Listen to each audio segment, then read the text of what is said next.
I was inspired to become a chef due to a long family history with my grandmother going back to my great-grandmother. Ever since I was little, I liked to cook, just didn't realize it until I became older, and once I got a chance to get into a kitchen, I just fell in love with it.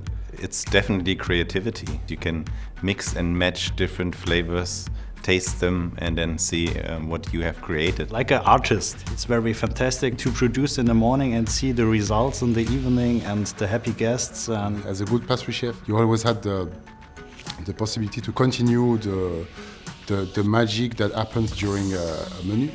But I actually remember being 9 years old, walking down the streets in my hometown.